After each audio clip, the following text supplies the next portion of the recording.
You sit in the diversity training session, nodding earnestly as the facilitator explains how traditional masculinity damages society.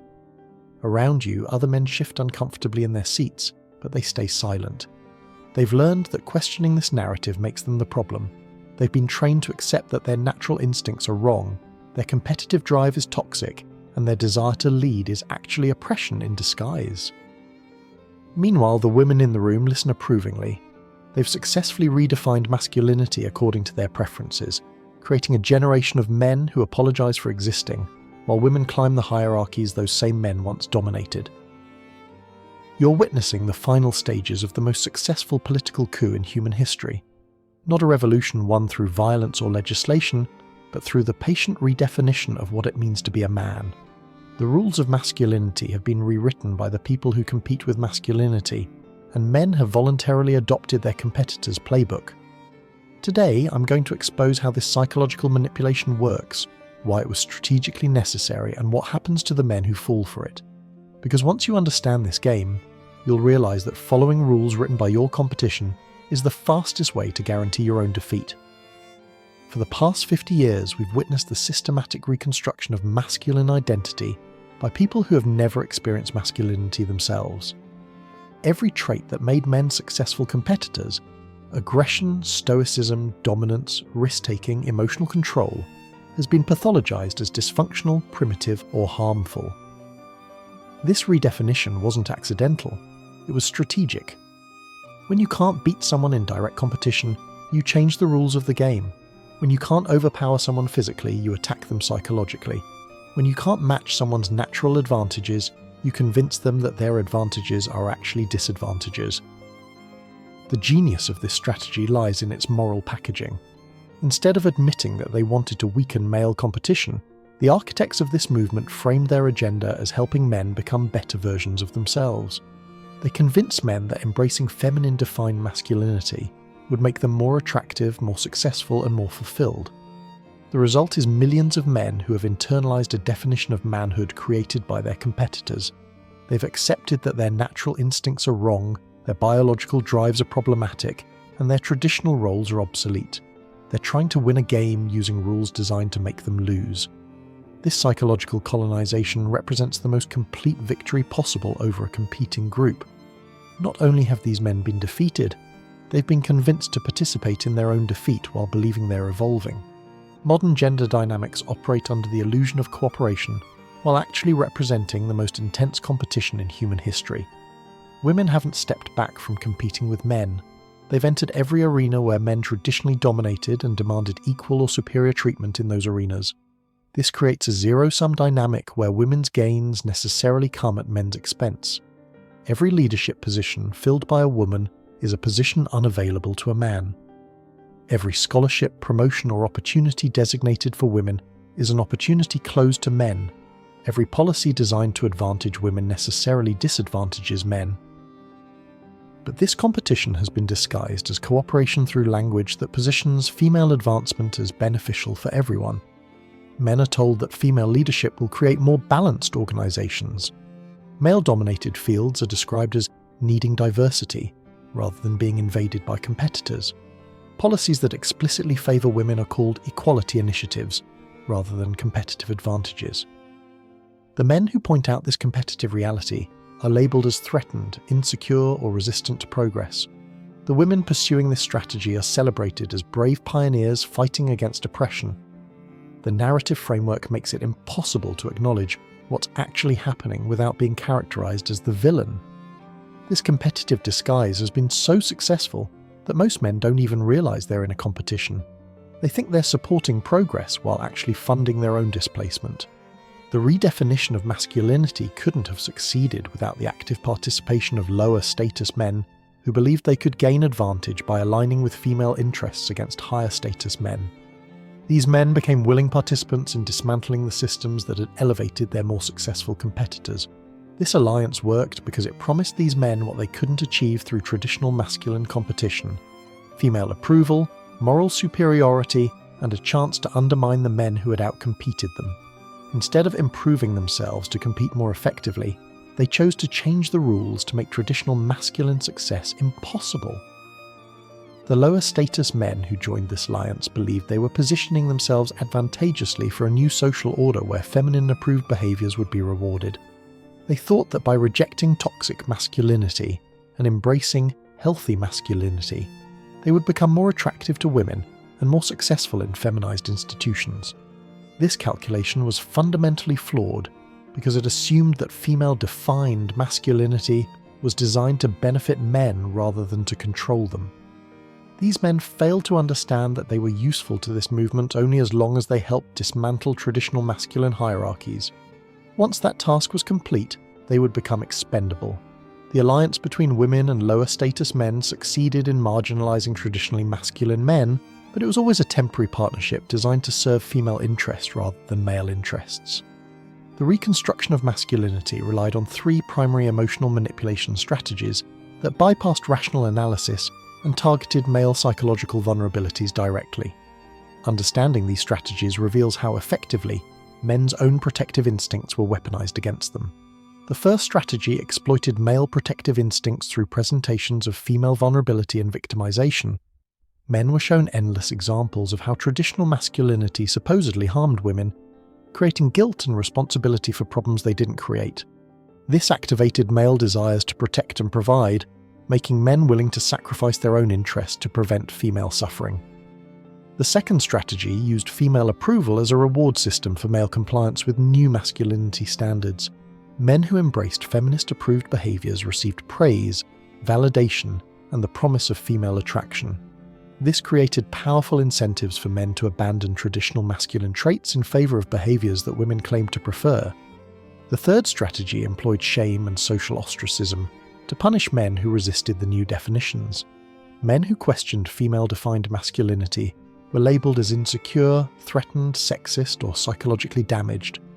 This social punishment created strong pressure to conform to avoid being categorised with socially unacceptable male archetypes.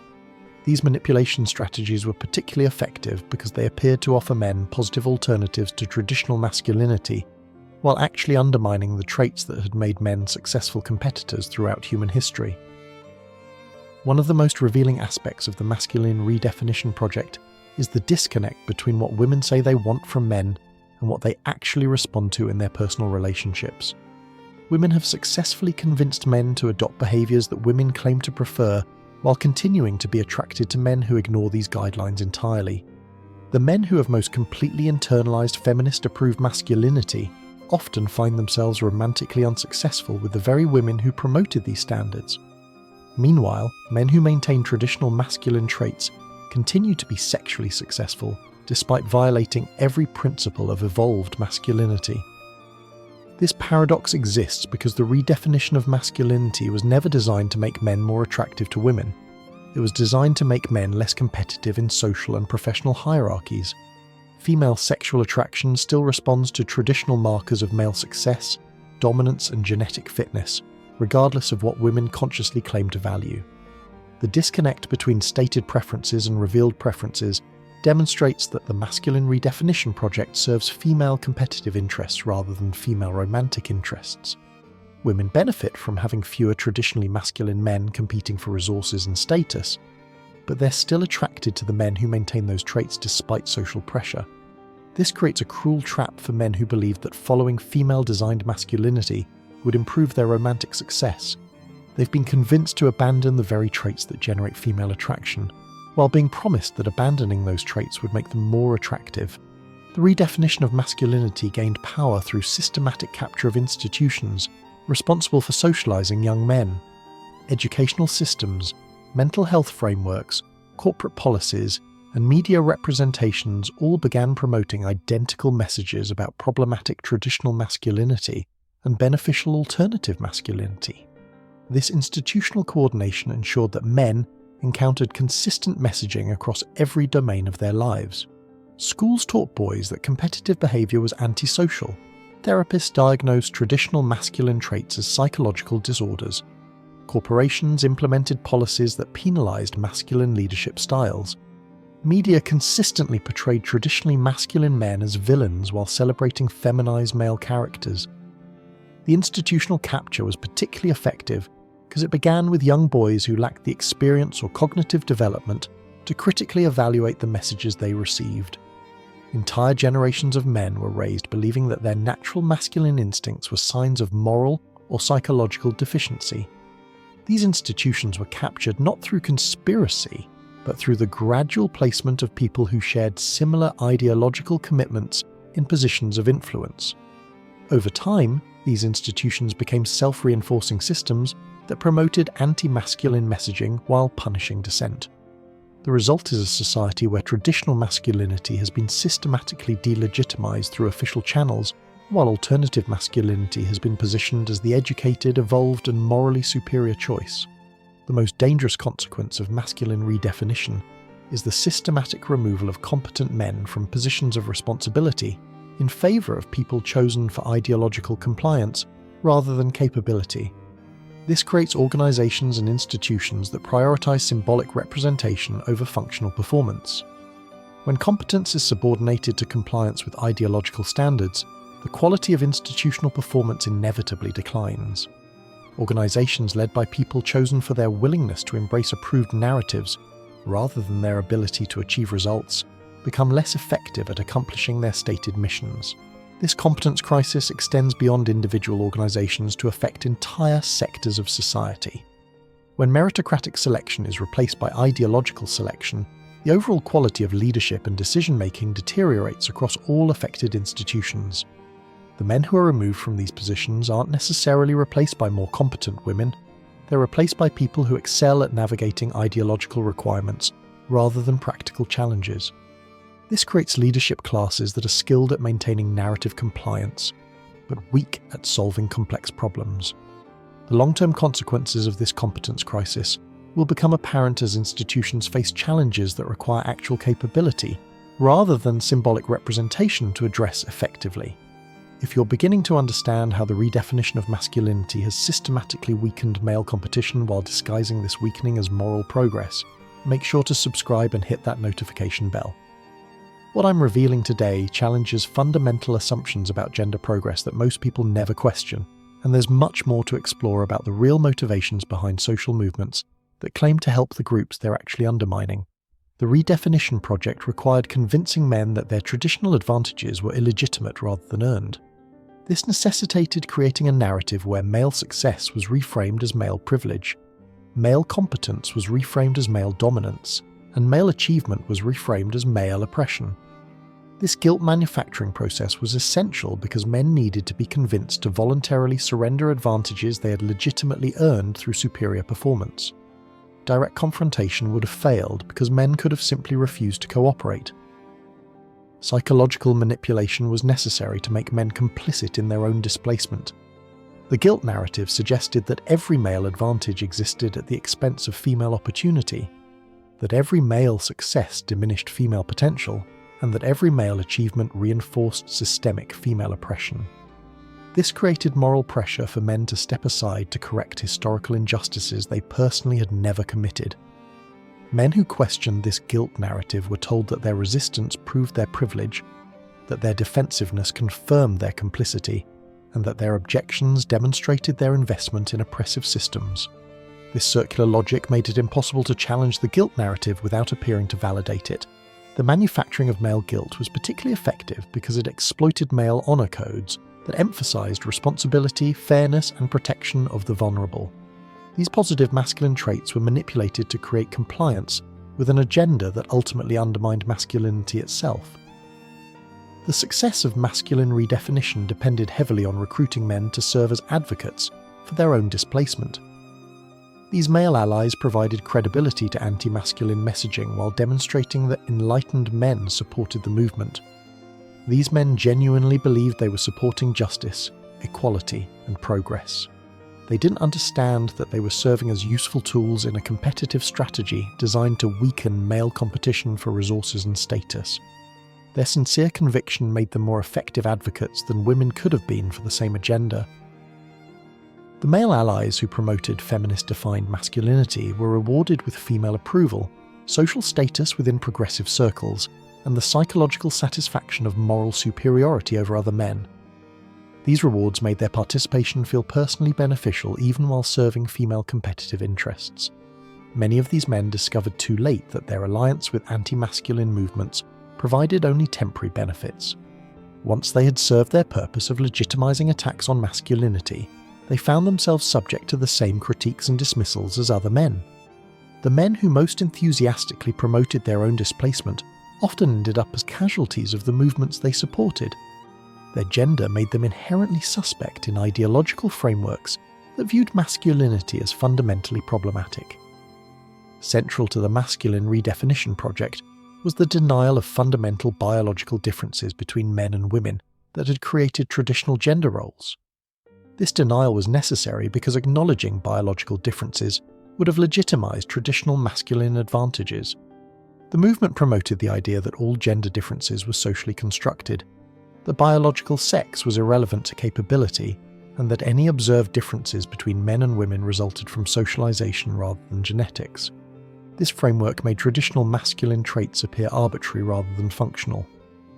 This biological denial contradicted extensive scientific evidence about hormonal differences, brain structure variations, physical capability gaps, and psychological tendency patterns between sexes. But challenging this denial became politically and socially impossible within institutions captured by the redefinition movement. The consequence of biological denial was the creation of policies and expectations that ignored real differences between men and women while punishing acknowledgement of those differences. This created systems that functioned poorly because they were designed around ideological assumptions rather than empirical realities. Men who maintained traditional masculine behaviours were characterised as refusing to evolve beyond their biological programming, while women who struggled in traditionally masculine roles were supported through accommodations that acknowledged the very differences the ideology claimed didn't exist. The redefinition of masculinity served economic purposes by creating justification for male displacement in educational and professional environments. When traditional masculine traits were pathologized, institutions could implement policies that systematically disadvantaged men while claiming moral authority. Educational systems that penalize competitive behavior, aggressive pursuit of achievement, and independent thinking naturally selected against traditionally masculine students, while favoring students who excelled at compliance and collaboration. This created pipeline effects that reduced male representation in higher education and professional training. Professional environments that promoted collaborative leadership, emotional intelligence, and inclusive communication created advancement criteria that favored feminine-coded behaviors while penalizing masculine-coded behaviors. This made it more difficult for traditionally masculine men to achieve leadership positions. The economic displacement was justified through narratives about correcting historical imbalances, creating more effective organizations, and developing better leadership styles. But the practical effect was transferring economic opportunities from men to women through systematic policy changes. This displacement created substantial economic pressure on men to adopt feminine-approved behaviors or face career limitations. Many men chose compliance over authentic expression because they couldn't afford the economic consequences of resistance. The masculine redefinition project represented a cultural revolution that sought to fundamentally transform society by changing the basic unit of social organization from traditional gender roles to ideologically approved gender performances. This revolution required destroying traditional masculine culture while replacing it with feminine-approved alternatives. Traditional male spaces were invaded, traditional male activities were modified to include women, and traditional male values were replaced with female-preferred alternatives. The cultural revolution was implemented through seemingly minor changes that accumulated into major transformations. Language was modified to eliminate masculine defaults, traditions were updated to be more inclusive, practices were reformed to be less competitive. Each individual change seemed reasonable, while the cumulative effect was revolutionary. Men who objected to these cultural changes were characterized as clinging to outdated traditions, resisting necessary progress, or defending systems that harmed others. This made cultural resistance appear reactionary and selfish rather than legitimate preservation of valuable social forms. The success of this cultural revolution depended on making traditional masculine culture appear morally indefensible, while making feminine-approved culture appear obviously superior to any reasonable person.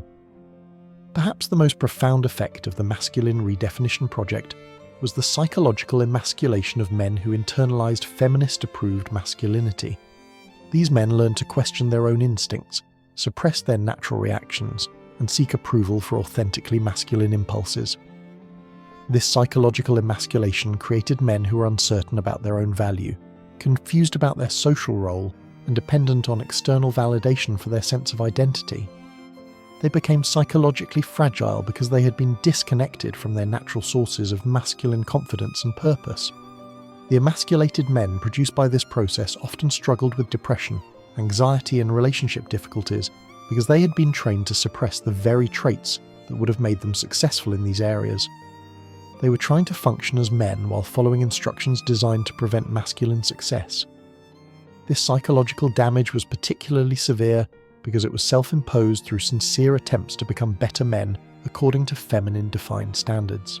The men suffering this emasculation couldn't understand why following approved guidelines was making them less successful and less satisfied with their lives.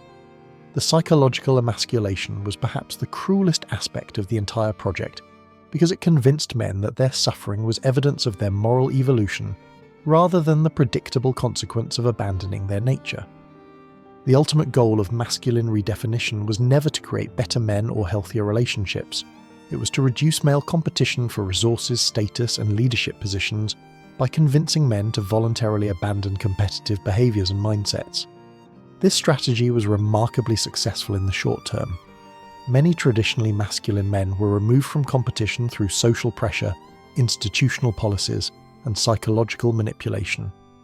This created opportunities for women and compliant men to advance into positions previously held by more traditionally masculine competitors. However, the competition endgame reveals a fundamental flaw in this strategy. The women and feminized men who gained these positions often lacked the competence, drive, and resilience that had made their predecessors successful. This created leadership deficits in institutions and organizations across society. The removal of competent masculine leadership created vacuum effects that were filled by less capable alternatives. While this served short-term competitive interests, it undermined the long-term functionality of the institutions being captured. The competition endgame also revealed that many of the men who had been useful allies in dismantling traditional masculinity became expendable once that task was accomplished. They discovered that their alliance with anti-masculine movements provided only temporary protection from the same forces they had helped unleash. The redefinition of masculinity has created unstable conditions that will inevitably generate corrective responses. When institutions consistently select for ideological compliance over competence, they become vulnerable to competition from organizations that prioritize performance over narrative adherence. This correction will likely occur through several mechanisms.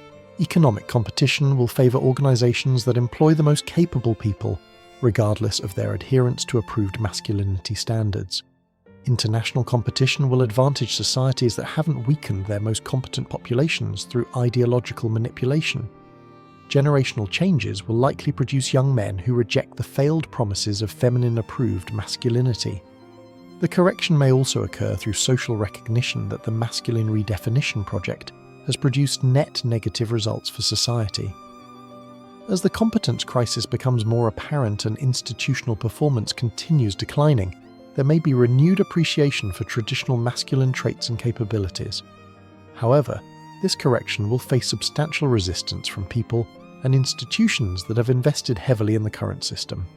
The correction will require men to reclaim their right to define masculinity according to their own nature and interests, rather than accepting definitions imposed by their competitors. The men who navigate this correction successfully will be those who maintained their masculine authenticity despite social pressure, developed competence despite institutional bias, and preserved their competitive drive despite attempts to pathologize it. The fundamental truth about masculine redefinition is that it represents one of the most successful competitive strategies in human history. By convincing men to abandon their natural advantages while believing they were evolving morally, this movement achieved victories that direct confrontation could never have accomplished. The men who fell for this strategy didn't lose because they were weak or stupid. They lost because they were decent, honourable, and genuinely concerned about fairness and justice. These positive traits were expertly manipulated to serve interests that ultimately opposed their own welfare and success. Understanding this manipulation is the first step toward immunity. Men who recognize that following rules written by their competitors guarantees their defeat can begin making decisions based on their own interests rather than their competitors' preferences. The redefinition project succeeded because it convinced men that their nature was the problem, rather than recognizing that abandoning their nature was the trap. Real masculinity doesn't need approval from people who compete with masculinity. It needs only the courage to exist authentically despite social pressure to conform to foreign standards. The men who escape this psychological prison are those who understand that being a man means defining manhood according to masculine nature, rather than accepting definitions created by people who benefit from masculine weakness. If this analysis of how masculine redefinition has systematically weakened male competition, while disguising this agenda as moral progress, has helped you understand the forces operating against authentic masculinity, subscribe to this channel for more insights into the hidden dynamics that govern modern society. Hit that notification bell because understanding these manipulation strategies could free you from psychological programming designed to serve others' interests at your expense. Share this video with any man who needs to understand that following rules written by your competition is the most certain path to defeat. The men who thrive in this environment are those who recognize that authenticity requires rejecting external definitions of who they should be in favor of becoming who they actually are.